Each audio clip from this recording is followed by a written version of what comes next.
Okay, here we go.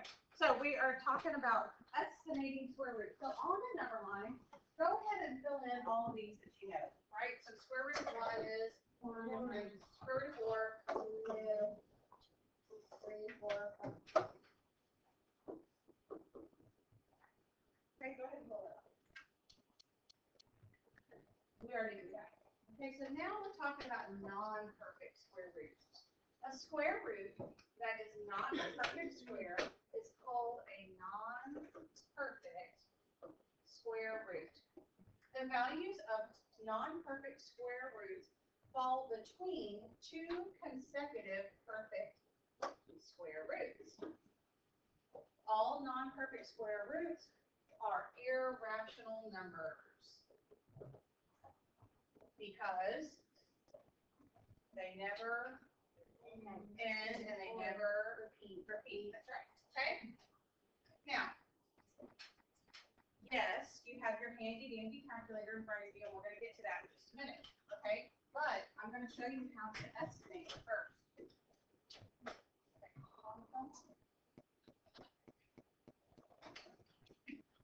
I'm a big fan of using the calculator in my brain as much as I can, right? Because that's how it's going to grow, yes?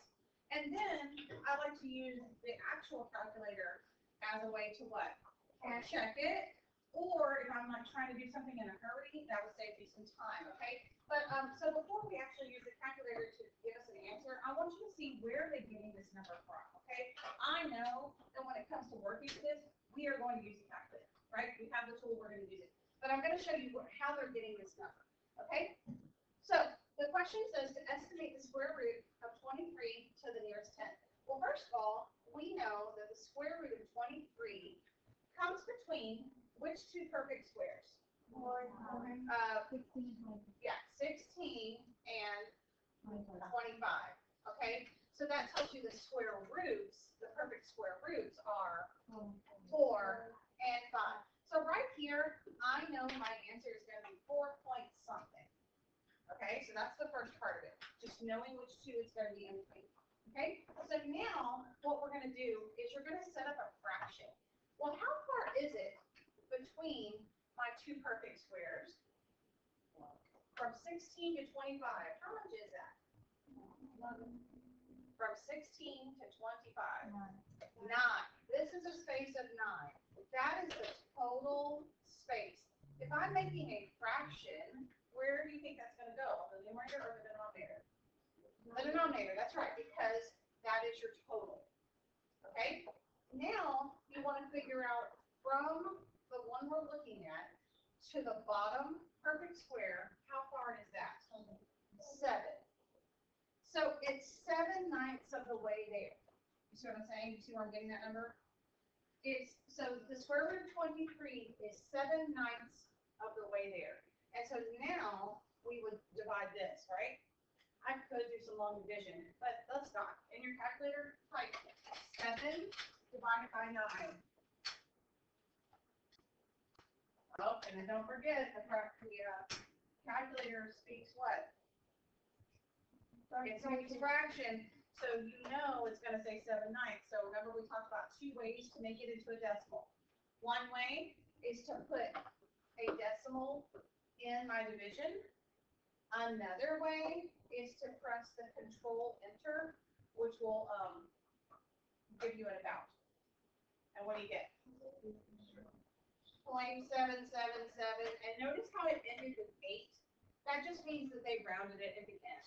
So technically it's 0.77 repeating. Okay? Is everybody with me? Yes? Okay, so now our estimate would be about 4 point what? 7 or 8, something like that.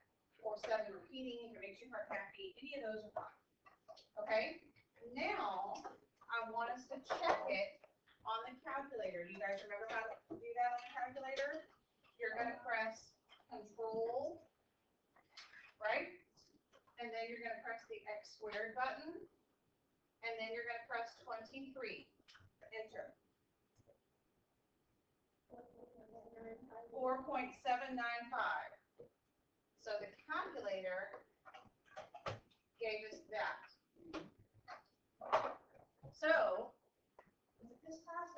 asking me about using the calculator? Did you, Mark? Were you asking me about that? Okay. Go ahead and try the next one by yourself and if you're home positive.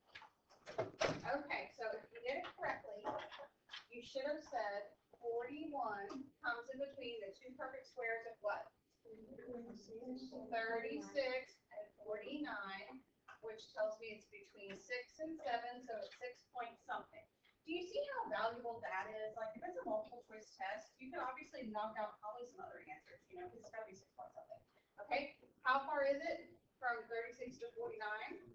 13. How far is it to the lower? 5. So 5/13.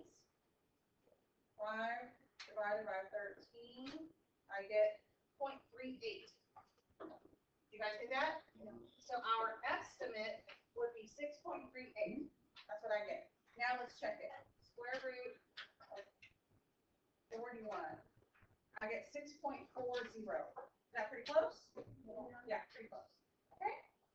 Okay, so here, let's do on the next page, let's do this one together.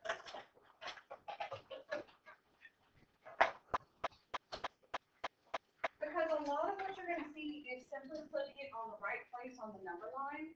Okay, so obviously, the square root of 25 would be point what? It would be at point D, right? Because we know that it's 5. So you might write your answer there. But then the square root of 15, where's that going to be around? Which two perfect squares is it between? 3 and 4. So it's going to be 3 point something. So I would look at the number line. Are there any other options between 3 and 4 besides the letter C? No. So it has to be letter C. Did we catch that? So I don't do more work than is necessary, right? So pi down here, well, we know the value of pi is 3.14. We know the value of pi is about 3.14, right? So where would that be? Hello, where would that be? C, thank you. But 14b says pi minus 1. Well, then what's that? 2.14, which would be where? Point B. Okay, do you guys see how this works? Okay, I don't think this is going to take you very long, but I'd like for you to work on this with a partner the rest of the page. Some of these, you might need to go a little bit further because I'll see some fractions and some harder things, okay? It was supposed to be ABC partners. That just means, like, if you want to, one partner does A, one partner does B, and then you check each other, okay? If you're home, pause the video. Okay, do I need to go over any of these? So you can explain, talk through. No? Like I said, the nice thing is, when in doubt, you can have your calculator from now on. There's not going to be a time when we maybe put it away. So you can always use it to check. Okay? And remember, on STAR, what?